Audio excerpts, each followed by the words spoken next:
Psalm 19 is one of three in the book of Psalms that focus in on the law.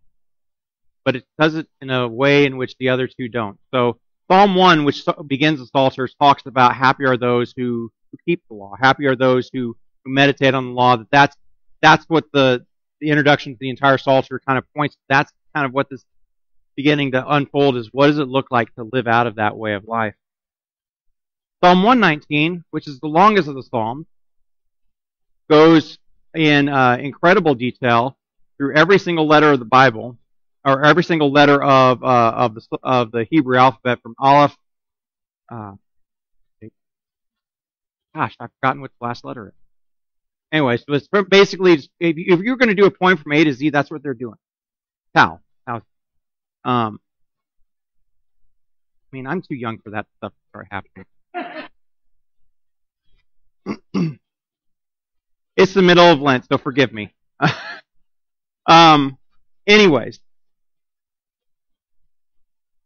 And so that, again, living out of the law is for the people who wrote the Psalms, that was what life was about, was to be able to live out what God intended for life.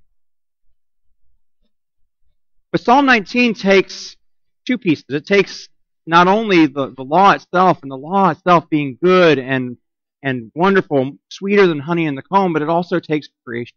And it puts that up front of, what it suggests to me is kind of an idea of talking about, well, how do we come to know about God? How do we come to know what God is like? And I know it's cliche. I mean, there are certainly everybody's heard this. Maybe we've all said this at some point. I go out to find God when I go out into the forest and I just walk the forest. Or I go out and I find God in my garden. Or I go out and find God along the lake shore or on the seaside or wherever it happens to be. And that's true to a point. And I would agree with that to a point. And I think that's where the psalm starts out. Is that the psalmist looks at the world around us and says, yes, God is the creator of all of this. And so from all of this, we get to know something about God. We get to know a little bit of what God is like. We get to hear a little bit of the way creation testifies to God. And perhaps the psalmist, by straining his ear, can just barely hear the resonance of the creation itself calling out its praise to God. But I think it's interesting the way that Psalm 19 is written. And it's something that maybe it's just because I am the geek that I am, that I notice these type of things. But in the first part where it talks about God and in relation to creation, it talks about God as God. But the second they start talking about the law, it becomes God very particular. So the word for God at the very beginning of Psalm 19 is the general word El. So it's the general word for God. That can be the word for, if it has the modifiers, the God of Israel, or it can be just God. And so we do know a little bit about God from the creation around it. And they even, there's a good possibility that the part where it talks about the sun moving the course of the heavens, whoever the psalmist was who wrote this probably picked that up from an older hymn that was not Israelite hymn. But it then takes that old hymn and says, you know what? Yeah, this used to be a song of praising the sun as a god, but now we're going to take this and say, the sun itself is just a servant of God, and it's one more thing that testifies to what God is like. But then when it starts talking about the law, it all of a sudden starts using the name of God, the name that God gave to Moses when he appeared to him in the burning bush.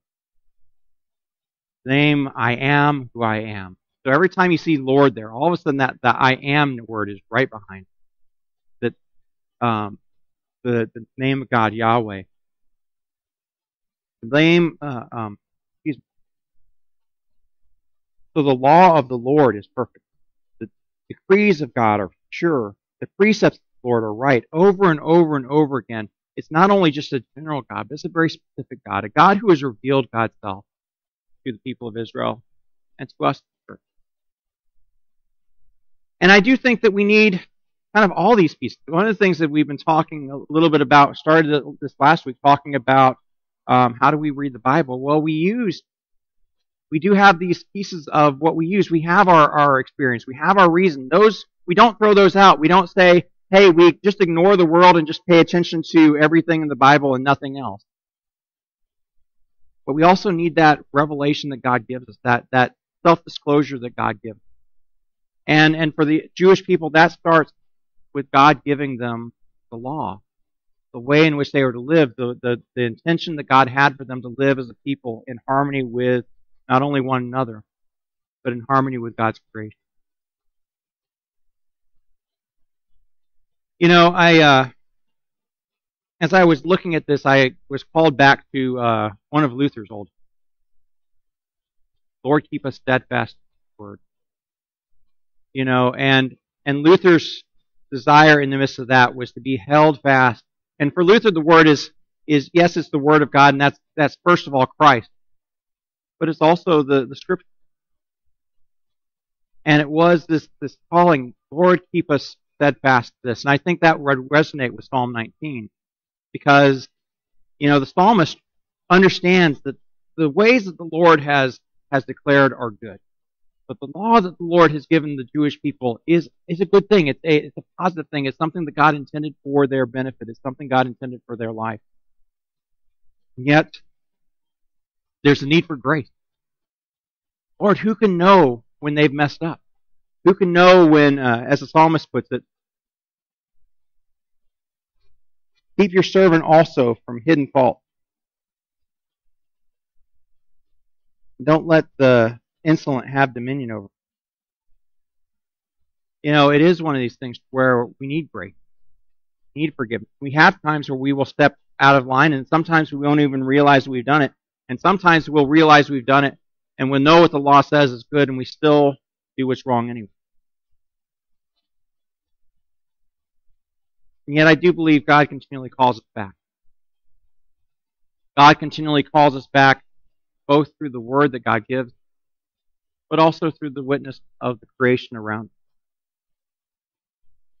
And I think, at least for me, one of the things, the more time I spend as a pastor, the more time I spend with the Bible, the more time I spend even with the book of Psalms, the more gratitude I have. And the more I want it, the way my life ends and my life is lived to resonate with these last words the psalmist gives. May the words of my mouth, may the meditation of my heart please you, O God.